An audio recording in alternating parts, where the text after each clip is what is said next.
Okay, all right, everyone. Welcome to English as a Second Language. We are continuing with the series on English tenses. Today, we are going to look at simple present tense, part 2. Previously, we did the simple present tense, part 1, where we looked at the simple present tense positive verb sentence. So now we are going to look at the simple present tense negative verb sentence. Okay, let's not waste any time and get straight into it. My name is Chris, and I will be the one taking you through this lesson. Let's start. The simple present tense verb sentence structure. In this case, we are looking at the negative verb sentence.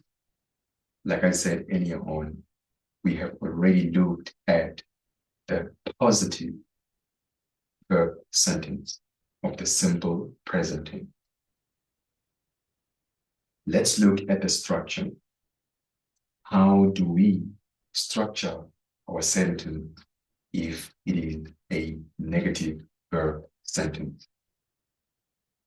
So firstly, you need the subject, which is, of course, the person or the thing that is doing the action in the sentence. And then after that, because it is a negative sentence, we need to use the negative auxiliary verb. Okay. Now, in another video, I have explained what the auxiliary verb is. So in this case, auxiliary verbs would be does not or do not. Whether you use does not or do not depends on the subject. Okay? As you can see here, for subjects, he, she, and it, use does not. And for subjects, I, you, they, and we, use do not. Okay? And after that, you use the verb in its original infinitive form, the first form, V1. Next up, you put the object. The object is the person or the thing that is getting or receiving the action in a sentence from the subject. And lastly, you put other words. Okay? Now,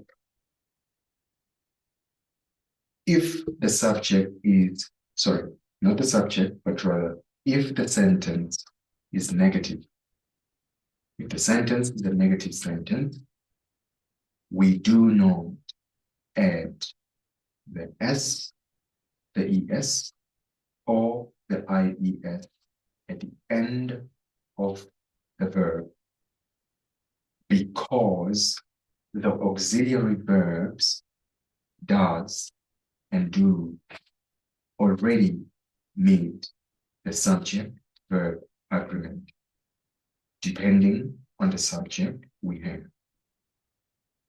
What does this mean? The auxiliary verb does already, it has an ES, so it belongs under rule 1, whereby the last two letters are a consonant plus a vowel O. So it belongs under rule 1, as we did in the previous video. So it has to end with ES, right?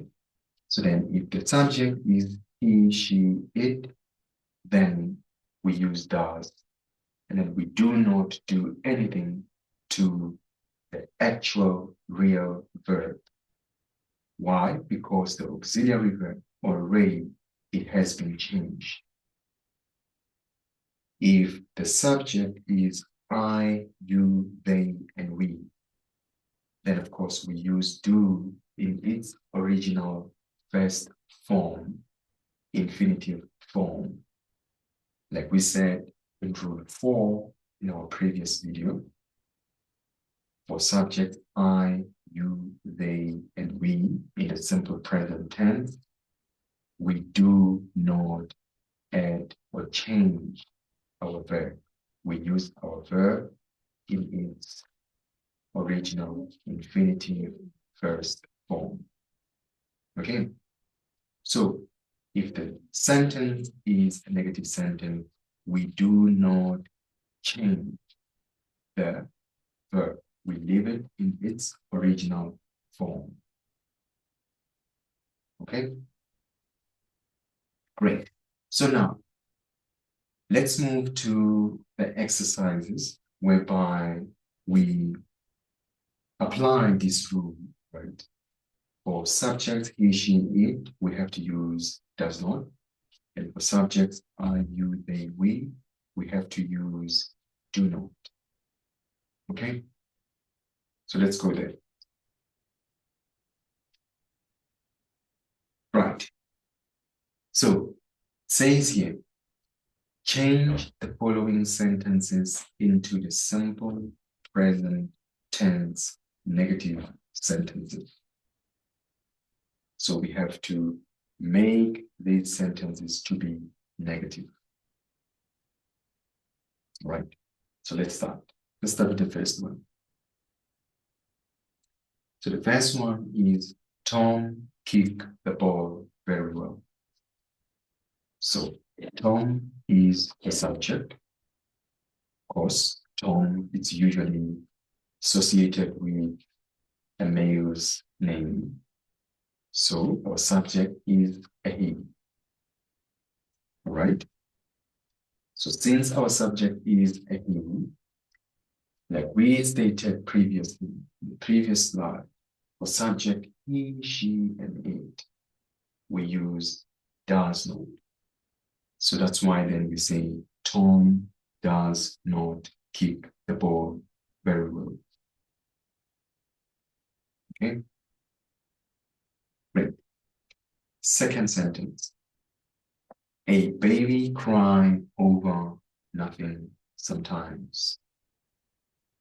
The subject, a baby. So a baby can be a he or a she, right? So subject, either he or she. So then means we need to use the negative auxiliary verb does not.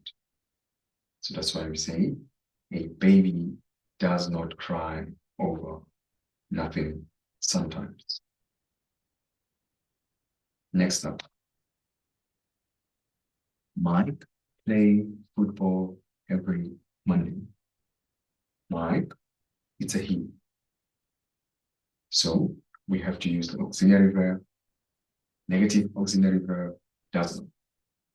So that's why we say Mike does not play football every Monday. Next, I walk to work every morning. The subject is I.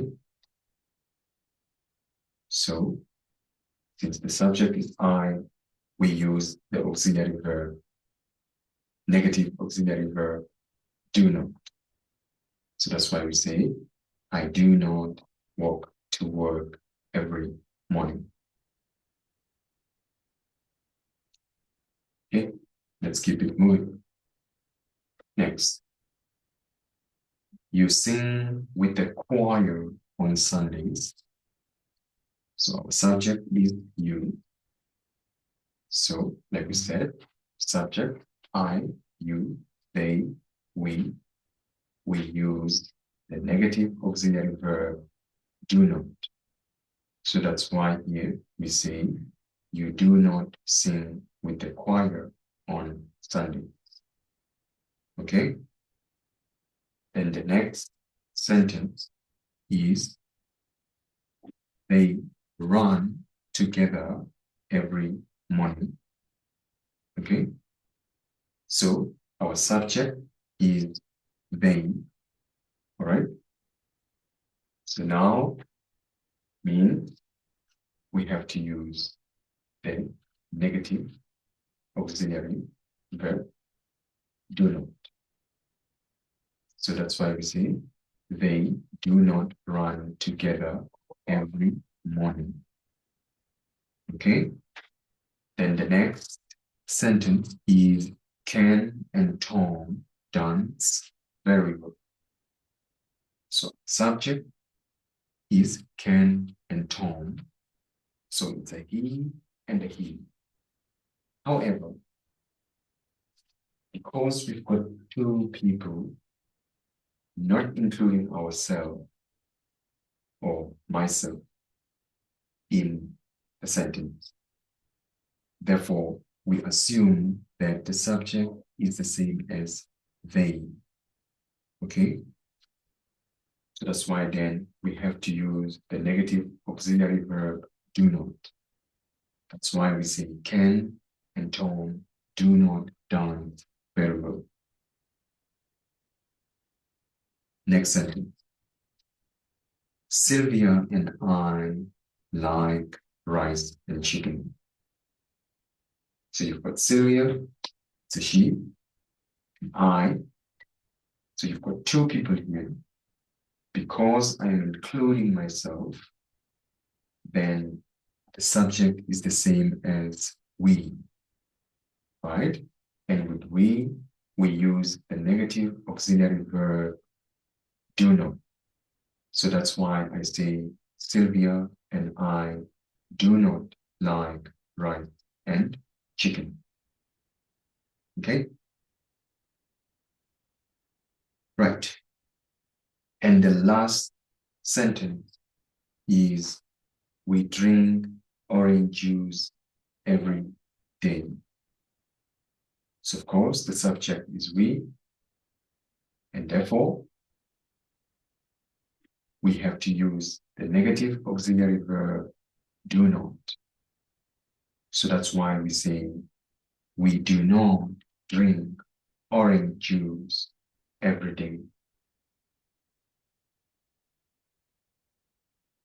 All right, everyone. So that's the end of part 2 of the simple present tense. In this lesson, we looked at the simple present tense, verb sentence, negative verb sentence, in which we use the negative auxiliary verbs does not and do not, depending on the subject that we have. Remember, for subjects, he, she, it, we use does not. And for subjects, I, you, they, and we use do not. Perfect.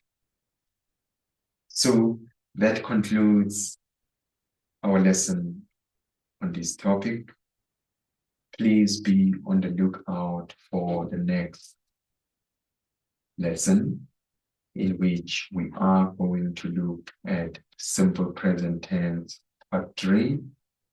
In part 3, I am going to explain the yes, no question, simple present tense, verb sentence, meaning that we are going to learn how to say a yes, no question in the simple present tense using real verbs.